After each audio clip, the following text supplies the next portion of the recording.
گویا کہ وہ اللہ تعالیٰ سے یہ مانگ کر رہا ہے، درخواست کر رہا ہے، سوال کر رہا ہے کہ اللہ میری دعا سن لے اور میری مغفرت فرما وغیرہ وغیرہ۔ نبی صلی اللہ علیہ وسلم کا دستور رہا ہے کہ آپ اس اعتکاف کو پابندی سے فرمایا کرتے تھے۔ مسجد نبوی میں الگ سے ایک جگہ ایک کنارے حجاب رکھ دیا جاتا اور پردے کا انتظام کر دیا جاتا، آپ اسی میں ہی اعتکاف فرمایا کرتے تھے، اور یہ ہمیشہ سے آپ کا رہا ہے۔ اسی لیے یہ سنت مؤکدہ ہے اور علی الکفایہ ہے۔ معتکف کو بغیر کسی شرعی ضرورت کے یا بدنی ضرورت کے، جیسے پیشاب ہے، پاخانہ ہے یا غسل ضرورت ہے، تو یہ سب چیزوں کے علاوہ وہ باہر مسجد سے نہ نکلے، کیونکہ اگر ایک لمحہ بھی بغیر کسی ضرورت شرعیہ یا ضرورت بدنیہ کہ وہ نکلے گا تو ایک لمحہ بھی اس کا اعتکاف فاسد ہو جاتا ہے۔ اس لیے اس کا خیال بہت ہی ضروری ہے کہ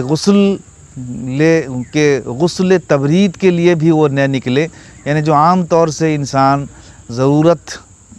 ضرورت کے علاوہ جو غسل کیا کرتا ہے ٹھنڈک حاصل کرنے کے لیے گرمی کے موسم میں، یا ایسے ہی جس کی عادت ہے وہ روزانہ غسل کرتا ہے، تو اس کے لیے اگر وہ خاص کر کے مسجد سے نکلے گا تو اس کا اعتکاف فاسد ہو جائے گا۔ اس کے لیے ہمارے فقہا نے ایک حیلہ بنایا ہے، وہ یہ ہے کہ جس وقت وہ قضائے حاجت کے لیے، استنجا کے لیے باہر نکلے تو لوٹتے ہوئے اگر وہ غسل بھی کر لے، تھوڑی دیر غسل کرتے ہوئے آ جائے تو اس طرح کی اس کی گنجائش ہے۔ پھر بھی بہتر یہ ہے کہ آدمی 10 دن کے لیے یا 9 دن کے لیے غسل تبرید کو نہ اپنائے۔ غسل حاجت ہے تو اس میں خروج ہونے کی اور نکلنے کی اس کو اجازت ہے۔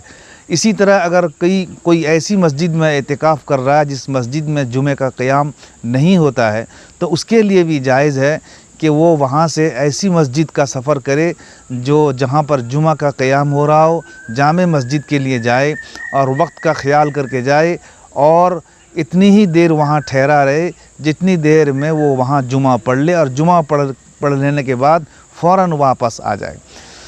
دوسری چیز یہ ہے کہ اعتکاف میں ہر وہ چیز جو دین سے وابستہ ہے، جس سے دین کا تعلق ہے، وہ کر سکتا ہے۔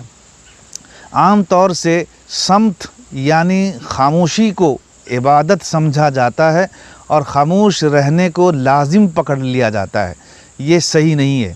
خاموشی اچھی چیز ہے، لیکن اگر کوئی آدمی اس نیت سے خاموش رہ رہا ہے کہ اعتکاف میں بولنے سے اعتکاف میں کوئی خلل ہوتا ہے یا فاسد ہو جاتا ہے وغیرہ وغیرہ، یہ درست نہیں ہے۔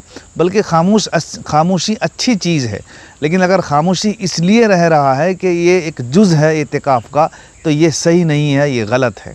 اسی طرح سے دوسری یہ چیز ہے کہ اگر کوئی ایسی ضرورت پیش آ جائے کہ جس میں بولنا از حد ضروری ہو جائے، تکلم کرنا از حد ضروری ہو جائے، تو اس کے لیے وہ بولنا ضروری ہے اور وہ بولنا جائز ہے۔ بہت سارے لوگ اشارے سے کلام کیا کرتے ہیں، حالانکہ اس میں اشارے کی کوئی حیثیت نہیں ہے، بلکہ ان کو ضروری چیزوں میں اور امر مباح میں اس کا خیال کر کے اس کا خیال کرنا چاہیے، اور اس میں وہ بول سکتا ہے۔ اللہ تعالی ہم تمام کو صحیح اعتکاف فرمانے کی۔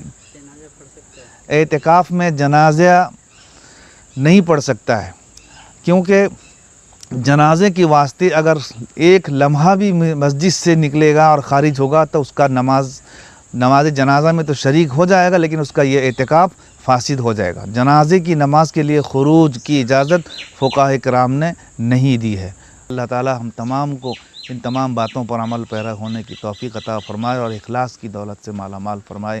وآخر دعوانا ان الحمد للہ رب العالمین۔